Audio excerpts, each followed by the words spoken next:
Ladies and gentlemen, welcome back to another episode. This is week and episode 18. As you can see, the background's different now. Just moved into a new place, which I'm going to get to in a moment. Is a mad week. This is some crazy week. So on Sunday, um, I literally, not today Sunday, but last Sunday, I managed to submit my treatment recording and it was successful. It went well. Monday followed. Oh, actually, afterwards, I got these new glasses. Alhamdulillah. God, thank God. It's just been crazy. Like, not being able to wear glasses for about 6 days, trying to super glue them together, my old glasses, super gluing them together, and literally, having them on for a bit, and then they just pop off or this break again. But yeah, it's just been hectic, to be very frank with you. So, Monday, we're back at uni, and Monday, our lectures were based on relapse prevention, how to end treatment. We looked at stepping up as well. So if they step up to step, sort of like step 3, high intensity and beyond that. And then we looked at medication management. We had a external lecturer, a really nice, funny guy, to be honest. He came in, he's a pharmacist, and he spoke to us literally about medication management for mental health and mental health problems. Following that, we also got some information about, we've got our next sort of written assignment, our RA2, which is due in about, well, almost 2 weeks actually. Back then it was on Monday 3 weeks, but now, it's about, 2 more weeks. I need to start writing that as soon as possible. Tuesday was interesting in triage, and the reason for that is I had two really interesting risky cases, talking about, risk, looking at their thoughts, their intent, desire to kind of end their lives. And, fortunately with my supervisors, they're very, very helpful. One of which, his situation was a bit interesting because, we're trying to kind of like describe and identify the problem. We look at how they describe the problem and identify what it is that they're experiencing. And the guy was experiencing anxiety, but it was confusing. Is it more panic, agoraphobia, fearing of being in places where they feel trapped or no escape, or is it generalized anxiety, excessive worry? What are we looking at exactly? Because he mentioned that he experienced panic attacks, but then we got confused, and she's like, I want you to call him again later on when you get a chance. This is towards the end of the day because she's looking like this is confusing, but call him again and ask him questions because we have supplementary questions to kind of filter out, and I need to give him a call back and really ask more questions because we're looking at maybe he's more sort of social anxiety related. Not to give them a label. Now, this is one thing that's important as a PWP. We're not here to label people. People can be given a diagnosis. That's why there are diagnostic criteria, diagnostic manuals. There's the ICD, which is known as the International Classification of Diseases. This is both mental health and also physical health. In both mental health and medicine, is to understand the person comes, they're presenting complaints, they're describing their problem, and now here we're trying to find and identify what exactly is their problem. We're not here to label people, but we are here to understand, identify, and move on to how we can treat it and to support them to recovery. On Wednesday, I had sort of like it was a busy day because I had a cancellation, or and I had a client in the morning. Another one sort of like decided to cancel because she preferred a female. Unfortunately, I managed to get her re-signed with one of my colleagues. And then my supervision took time because I had appraisal. So first we started with the caseload, talking to him about all the clients and that, the tricky, I had one or two particular cases that were quite tricky, and I love supervision because I really get to have that conversation with my supervisor, and he always asks me about what do I think, what do I think about this case? What do you think we should do? So it gives me that opportunity to speak up, work on my clinical decision making, and it was good. But what really took time is we had to go through the appraisal. That took some time, and it was a bit tiring after that. And literally in the afternoon, I had a assessment session that went well. But about 4 o'clock, I swear, I felt like 10% of my brain battery was just 10%. Literally, like 90% was gone and 10% left. I was so drained, like it was hard to continue.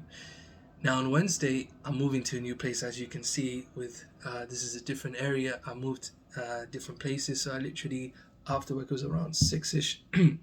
came over here to meet up with the landlord, got the keys, I collected it from him. We looked at the room, did a bit of a checklist. I met one of the tenants as well, told him I had to leave, get back so I can literally pack up my stuff. And I got one of my relatives coming over to help me out, bought in a van, and literally we just put everything in there, shifted everything here. I mean, I probably slept a bit late that night, just after midnight, just trying to sort out my stuff and all of that. And the rest of the days, even that Thursday and Friday, just been trying to sort things out. It's taking time. But, fortunately on Thursday morning, because I chose this place, one of the reasons is not too far from where I'm working 2 days a week. And also on Thursdays when I work at, in an area called Deptford, there's literally one bus that takes me all the way there. There's one bus that literally takes me there, and it can drop me right opposite the clinic. So that is really, really fortunate.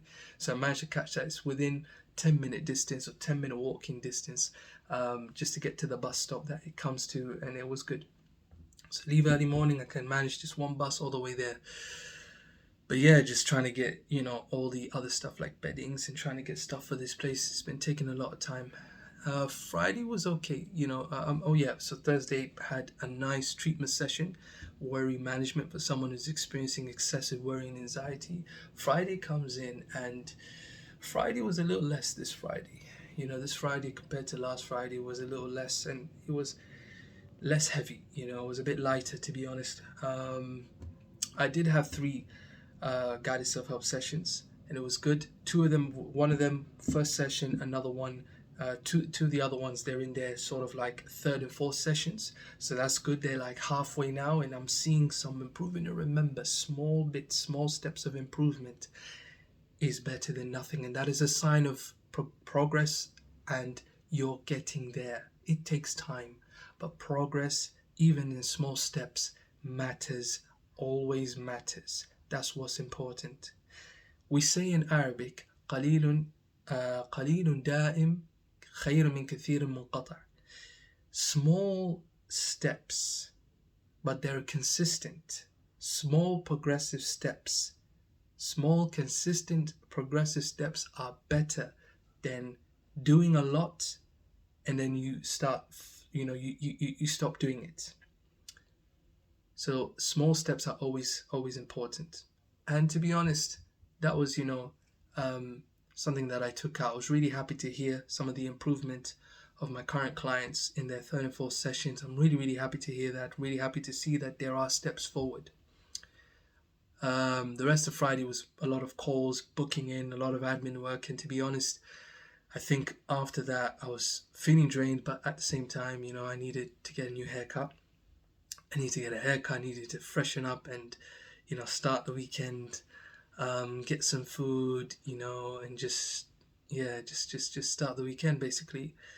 But yeah, one thing I mentioned, and I left this last, just like my weekly blog, I left this last even for this video. I got news on Friday that I failed my exam. Now, all I can say is Alhamdulillah, thank God. Obviously it can be upsetting, it can be disappointing, but I didn't go too deep in those feelings. Generally I prayed that I would pass it. I didn't want it to fail. However, there's wisdom in everything. We believe that the divine decree of God, there's always wisdom in it, and there's always good. We need to look at the positives of every situation. This is part of positive psychology, really, and it's not easy. It takes time, really does take time to develop this type of skill, to develop this type of mindset, to develop this type of outlook and perspective. But the moment you are able to do so is the moment you are able to feel a lot more better compared to other people who would just feel upset, disappointed, and really frustrated with bad news. And it's very normal to feel frustrated, upset. Rather, you have every right to feel upset when you receive bad news. You have the right to feel that way. But it's what you do afterwards. It's how you take it in. It's how you observe that information. So I didn't see it as, I've failed and I'm done, even though sometimes, I'm not going to lie, it literally, I was thinking, like, thoughts did come to my head. Oh my goodness. you fail this exam. Back in uni and undergrad, you always get resits. And to be honest, when I was doing my undergrad 9 years ago, almost every year from first year to my final year, I was always getting resits. And it's like, oh, here we go again. And I felt to myself, you know what? I'm probably not the only one. Yeah, probably other people have. There must be more. It must be other people may have. It could be myself, but I'm pretty positive that other people may have also have to take a retake or resit. But for myself, I felt like this is a learning curve. It was a learning curve, and it was a slap in the face that told me you need to step up. You need to step up your game, and you really need to take this course more serious. You need to start sacrificing. I'm not saying give up everything, but you need to put in a level of sacrifice, because this year you need to dedicate to this and just pass and work hard and do. You need to work harder. You need to work harder. So it was a slap in the face. It was a learning curve. It was a literally. I feel like it's a turning point. And when I read my feedback, it actually motivated me. It made me feel, okay, this now makes sense. I know where I went wrong. I know my areas of improvement. Now let's try to kind of change my perspective. And I saw this as maybe a blessing. Failures are, it's important to know that failures are great lessons. Rather, failures are more greater lessons than our successes. Our failures are more greater lessons than our successes. Because failure will drop us down and will allow us to pick ourselves up and to learn what we did wrong and where we need to work on improvement. Whereas successes is just good coming in and we're like, all right, this worked, so I need to work on it. But here, failures really teaches us that you don't get what you want in everything in life, and you learn so much more.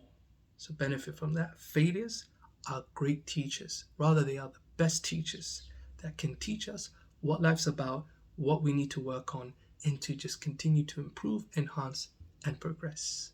Stay tuned to the next episode next week.